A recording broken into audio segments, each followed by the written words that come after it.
everybody, welcome to another Frostgrave Ascension to Power Battle Report. Today we're going to be going through something really cool, which is a relatively recent expansion for Frostgrave called Dark Alchemy. Now there's two things that's really cool about Dark Alchemy. The first one is it expands the Frostgrave universe with all kinds of crazy potions, new magic items, and all kinds of stuff to basically spec out or make your wizard an alchemist, or give him cool alchemical powers. And the second thing, I think this is the most interesting part, is it has a solo campaign in it. This is one of my favorite things to be added to Frostgrave in a long time for two reasons. One, if you don't have a local Frostgrave opponent, and I've seen a lot of guys posting on social media and on various groups saying, hey, is there anyone local to me who plays Frostgrave? So I'd love to give it a go. And you don't have anyone that you're going to be teaching to play relatively soon, or you just want to learn the game on your own, this little solo mission is a perfect way to introduce yourself to the basic context of Frostgrave and to get some games in for the first time. So I would recommend anybody buying the rulebook who just wants a real easy way to learn the game, grab the PDF for Dark Alchemy and run your starting wizard and his warband through the Dark Alchemy campaign. So let me set the scene here. Basically, your warband has become lost while exploring a huge ruined factory. There's an explosion and the whole place starts to come down around you. And that sets the scene for the very first mission. And in the very first mission, you are trapped in the recently collapsed, maybe sub-basement somewhere in this factory, and you're trying to escape. There's a giant roar as the Alchemical Operation, which is just this big freaky conglomerate of arms and legs that was made through being, I guess, around too many mixed up potions and crazy magical pollutants, starts trying to hunt you down. So your warband is trapped. They're on one edge of the board, and they're trying to get through and find which of the two doors in this giant room lead out to freedom. You don't get your whole warband. You get your wizard plus 3 of his soldiers. So I'll be using Melchior Black. This is Melchior Black's sojourn, basically trying to get out of, after we finished through the Sellsword campaign, trying to get out of and back to sort of like, I guess, safe ground after his final showdown with his arch nemesis, Professor Vitali, and he and his warband become trapped. So this is right after that confrontation. This is the state of the warband. So we're going to show you the current warband. We'll show you the table set up with the aberration. We're trapped in this little sub-basement. We'll set it up and we'll get started. So here we are in the Alchemical Monstrosity's lair, a sub-basement. Now this mission is played on a 2-foot board, so 2x2. I've co-opted a mat from Dead Zone. This is the deluxe neoprene Dead Zone mat that I've thrown some terrain down, and it works just as well for like a wizardy lair, a frozen sub-basement. It's supposed to have lots of just ruins on it, but no like sort of like multi-level terrain, because you are supposed to be in a sub-basement, so pillars are great, crumbling floors are great, all that stuff. And in the center of his lair, the Alchemical Monstrosity. Don't ask me where this miniature came from, because it landed on my desk. Mike from Epic Deck Studios was just like, I have this thing, what can we use it for? And then the supplement came out, which was perfect. So he's just a big, weird mutant thing. He has tentacles, which have like a proximity strike. You come within 3 inches of him, he lashes you with his crazy hair tentacles back there. And he's generally just super duper dangerous. So we'll go through his stats in game, but he's a roving monster, so he does all the usual roving monster stuff. And then back here we have a rat hole and 2 doors. The rat hole can generate a rat on a bad initiative roll, and the 2 doors are the only parts of the table I can exit from. So I can spend an action if I'm in base to base with it to open it. I roll a dice. On a 15 plus, that door is the correct one. If I don't roll a 15 plus, then that door is incorrect, and the other one is automatically the right door to escape through. There are 4 treasures in the table. They have to be 10 inches away from my deployment edge, and at least 6 inches from each other. So there's 4 of them littered around here. And then lots of old brewing stations for potions that are all just the terrain I made for this mission. And they don't do anything in the game, they just look cool and make this look like a ruined factory that's all collapsed in on itself. So I have picked 4 members of my warband. I've left behind Stasia, because I'm not allowed to use her. No apprentice in this mission. My treasure hunter, my barbarian, my bowman and crossbow, and my infantryman. Now what's interesting is, the ones I have deployed, I have to deploy my wizard, so Melchior's coming to the party. I'm bringing his brother, Oberon, the Sellsword captain. I'm bringing a thug, and I'm bringing a thief to go run and hopefully open doors, while these 2 contain the Alchemical Operation. Now, if someone's knocked out in this campaign, they are not allowed back in. I make my injury rolls as normal, but they become ineligible for the further 2 missions, basically. They're not going to recuperate in time, because it's all happening too fast. The wizard is the only exception to that. If he is knocked out and survives, he will come back with 10 life, not his whole normal life of whatever he would normally have. Only 10, because that means that he hasn't had time to recuperate. He's still wandering around. This is like a, how do you put it, a survival horror game where we're trapped inside this thing. I do, however, get to reroll injury rolls for my sellsword captain and my what's it called? My apprentice, my wizard. So if they do die, it's very unlikely they do die because I get a reroll during the campaign as they are patched up and extremely motivated to get out of this death trap that is this giant alchemist's factory. Interesting thing about the Dark Alchemy missions is that you can carry any number of treasure tokens in this one. They're picked up in the same way. They don't generate random monsters in all of the scenarios, and some they don't. So for instance, in this one, they don't generate random monsters. And you don't suffer any penalties to move and fight, because it's considered that most of what you're picking up here, and you have to roll on the treasure table for this campaign, is small light items like potions. You're grabbing vials off the ground. You're not grabbing like, you know, whole chests full of treasure and stuff like that. You're grabbing smaller, lighter things. Now, it also means that because you have a limited amount of guys, you potentially couldn't grab all of these in the mission unless people could scoop up more than one. So we have to try and maintain sort of like our usual treasure grabbing ways while surviving the monstrosity and then getting and finding the exit. Mission with 2 players. The only difference is that if you play with 2 players, you are always cooperating. There is no ability to attack each other. Doesn't mean you can't target each other with random spells. You know, jump people off of things and stuff like that, because you would all be considered friendly.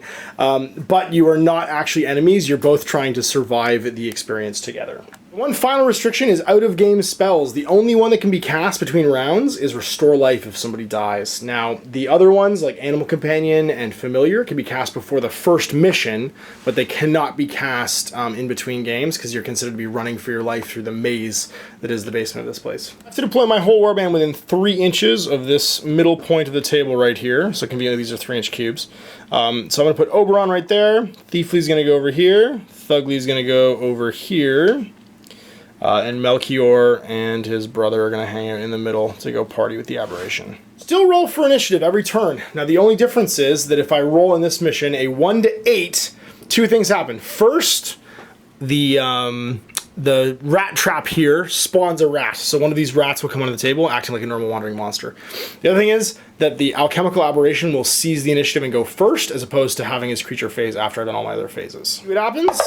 I roll in 1 to 8, so we immediately spawn a rat, whoop, who will happen in the creature phase, and the Alchemical Operation gets to go first. First turn, the Alchemical Operation is not able to see me. He has to be deployed out of line of fire of the monsters. And when he can't see somebody, he does not move in a random direction. He moves towards the nearest door. So we'll dice for it on a 1 to 10, 11 to 20. He's going to go 11 to 20, so he's going to make a full 2 moves. 5 inches, he's going to go over to here, this first move, and then 5 inches again, just go head towards the door as he wanders around on his rounds of his lair, basically, over to here. Phase, we are just going to activate alone, because everyone else will get to go first, so there's not a lot of point in not going first. We'll pay 1 to go up here, so it's 1 forward and then 1 to go up, so that's going to be 3, 4, 5, 6, and head over this way. We're going to cast a spell, and we really like casting Push. We've pushed down to a 10 plus. We're going to try and keep this guy in the corner if we can. So 10 plus, Alchemical Operations getting pushed. No, we'll cut for 2. That'll put us from 18 health down to 16. It'll be a shoot plus 10. He is fight plus 4. So I'm going to get a small d20 to be the beast. Die will always be the beast. The large red die will be Melchior. 16 to 1. So he is armor 13. That means he would get pushed 3 over this way. And he is now definitely aware of Melchior's presence. We'll activate them any order we like. We're going to start off by activating Mr. Thug. He's going to move 6 with his first move. Over to here. And then 3 with his second move. And head over this way. Oberon's going to move 6. Yeah, he's going to move 6 over to here. Whoop.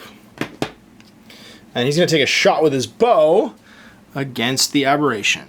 I move, so he gets +1 fight, so he's fight 5. There's also 2 pieces of terrain in between us, so he's going to be fight 6, 7. But I might roll a 20, so let's see what happens. I'm shoot +1.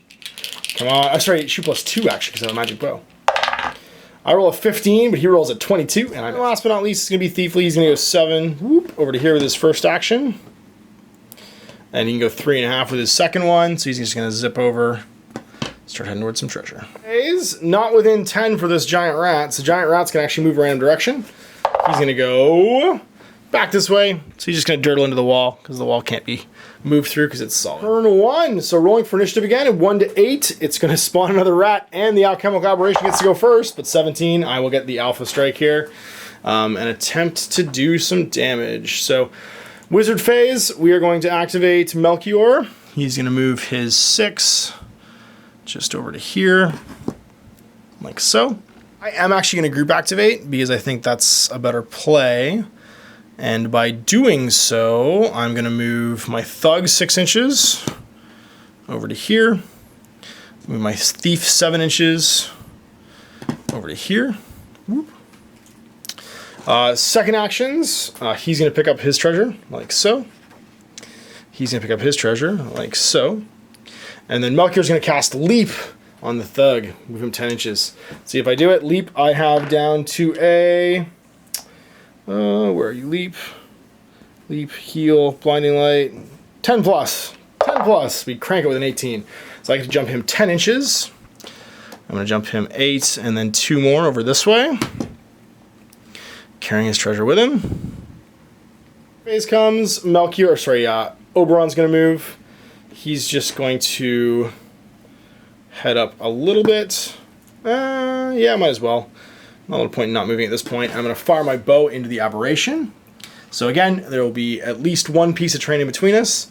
Aberration has a fight of 4, so there's a 5, 6 as I moved. I'm shoot plus 2. It's going to be 17 to 20, so it's going to miss. We can definitely see, so Mr. Aberration's going to head, I think he's closer to Oberon, he's going to go 10 inches. That was why I had to move him towards me, like so. Giant Rat is, I don't think he's speed 6, let's check. So he's going to end up not quite in melee, I'm not going to snap to him, so he's going to force the issue. And move into this Thug, but not be able to attack this turn. Initiative roll. This could be bad. If I roll into 8, the Aberration's going to charge me. And I roll a 16, so I get to go first. So we're going to start with Oberon, because it's the wizard phase. He's going to move 6. Get a better line here. Whoop, like so. And he's going to cast Push again. Goes off on a 10, get a 14. So it's going to be shoot plus 10 against fight plus 4. Oh no! So shoot plus 10, I get a 12. Fight plus 4, that's a 5, but 12 to 13, I do 0 damage, and he does not move. Didn't go the way I wanted to, so we're going to have to charge. Oberon's going to go in the soldier phase. He's going to use his Furious Attack, plus 3 fight, to swing on him. It's 4 right now for the Aberration. With his Magic Sword and Offhand Dagger, Oberon the Sellsword has fight plus 5, plus 8 because of Furious Charge. So plus 8 to plus 4. Whoa, he gets a 25. Against, he rolled a 1 there, he fumbled for the Aberration, so 25 with armor 13 is 12 points of damage, it has 8 left. Graf for plus 2 damage after damaging, because why not? So it's going to have 6 left, it's not quite wounded, I actually don't think it even suffers wound incapacitation, so it goes down to 6. He will not bother pushing it back. Well, he might as well bother pushing it back, actually. Thiefly's going to move. He's going to move his 7 because he's not encumbered to stay within 1 inch of this thing. Second action, he's going to pick it up. So he's got 2 now. Club that rat. Let's see if we can do it. Thug is fight plus 2. Rat is fight plus 0. Rat's going to crit me. I just know it. No, Rat rolls an 11. It's an 11 as well for the Thug. It's a tie combat. Your phase. Aberration goes first. He's just going to charge back into Melchior, or to Oberon rather. Oberon being fight plus 5, fight plus 4 for the Aberration. I think I'm going to get killed. It's going to be a 7, 8 total to a 15. 15 will definitely hit. 11 armor, going to take 4 damage. Wound counter. And that's going to be his activation. He will, of course, stay in combat. Then the Rat's going to attack the Thug. Let's see if the Rat does any better this time. Plus 0 to plus 2. 16 to 15. So it actually loses. It has armor 6. So, yeah. 16 to 6. 10 points of damage. It only has 1 health. It pretty much explodes. Things are not looking great for Oberon. I don't know, I'm rolling 2 dice. I just need to roll 1 dice. Roll it again. I roll 19, so the blacks get to go first. I don't think Melchior can really save his brother here. But we're not going to move into melee. We're just going to move down. And we're going to cast Heal on Oberon, try and get him his wounds back. Heal is on a 7+ for me because I'm a Thaumaturge. 4, I'll cut for 3, which will put me down. I've taken 2 already from 16. 7+, yeah, so 16 out of 13 left. Whoops, there's 13 wounds on Melchior. And he'll regain 5, which will put him back to full health. Gonna swing next. He does not have any of his tricks of the trade left, but he's still +5 versus the +4 on the aberration. He gets a 19, which puts him at 24 versus the 4 right there. That's more than 13 minus 24 is 11 damage. It's only got 6 left. He slays the aberration. Which is which by walking over here and then walking again. And now because all I have to fear is rats, he's gonna walk. So 7 because he's not encumbered over to here. And then he gets to go 3 more. Sorry, 3.5 more. Put himself behind this wall. Like that. He moved after killing him too, which I completely forgot. Initiative, 12. No rat spawns. So we just get to go over here with him. 6. Pick up treasure. Melchior is going to go. He would have technically gone first, actually. He's going to go 6. And then he's going to cast Leap on his brother, just to speed things up here. On a 10. 6. I'll just take the 1 damage. And go from 13 down to 12. Wait, actually, sorry, when 5 would have been damaged, so I'm still at 13. And then Mr. Thiefly's going to go. He's not quite within 7 of the door, so he's going to move, and be standing next to it. The door, is it real or is it collapsed and fake? 15+. Nope, it's fake, which means the bulk of the party is next to the door. See if a rat shows up, maybe kills my thug. It does not, so these guys will all clear the door. Whoop. With their treasure. Knowing that this is not the way, is going to go 6 to basically right here. And then he's going to go 3 for his second one, right next to the rat hole, because we have to go past the rat hole. This is how Thugly gets mugged in the dark. Now initiative, let's see what happens. Nope, doesn't happen, so he has to move again. Or does something come out of the dark and grab him? So he's going to go, he's going to go 9, so he's going to go 8, and then 1 more, which puts him right near the door. Initiative roll. That rat shows up, but hilariously doesn't go until the soldier phase because he's not the aberration, so he's going to walk off while the last rat wonders what this dead aberration is doing lying on the ground. 4 treasures. Now, the Dark Alchemy treasure table, if you look at it here, you can see it, is a little more tame than the normal one. So you don't get a lot of stuff. And the point here is that you're not able to really spend it on anything in between, so you're just kind of rolling to see what you're banking up on your way through this adventure. So 4d20. I get 6, 9, 11, and 12. So 6 is 15 crowns and a potion, 9 is 10 crowns and a scroll, 11 is 30 crowns and a scroll, and 12 is 2 potions and 10 gold crowns. So with the cut going to Oberon, I earned 58 crowns there. And then I've got a potion, 2 potions, and a scroll. So let's see what we get. Potions. The way potions work in this now is there's 2 tables for potions, lesser and greater.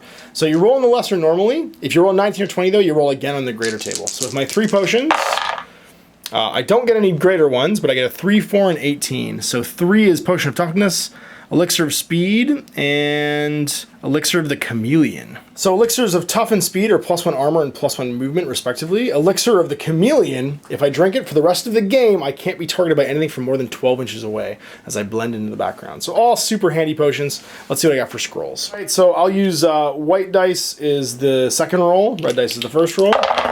115, so first column down to 15, an Elemental Bolt Scroll. At least experience, I only get 25 experience points for these little baby treasures to represent the fact that they're easier to grab and stuff. So I got 100 experience for that. I cast 3 different spells. Actually, no, I didn't, because I didn't cast. No, I did, I just didn't do anything. Yeah. Leap, heal, and what was the last one? Leap, heal. No, that's all I cast, was leap and heal. Yeah, so those 2 went off. So I got 20 for that, so that puts me at 120. And then my wizard did move through the door for 30. The wizard, his warband kills the Alchemical Monstrosity, which we did, was another 30. And then 5 for every giant rat killed by the wizard warband. I killed 1 rat. So I get 30, 60, 65, 85, 185. I have 20 in the bank. And that's going to put me at 205, so 5 left, and I gain 2 levels. Extra levels, I put my health to 19, which also raises Stasis up to 14. And then I've reduced the cost of Leap down to 9+.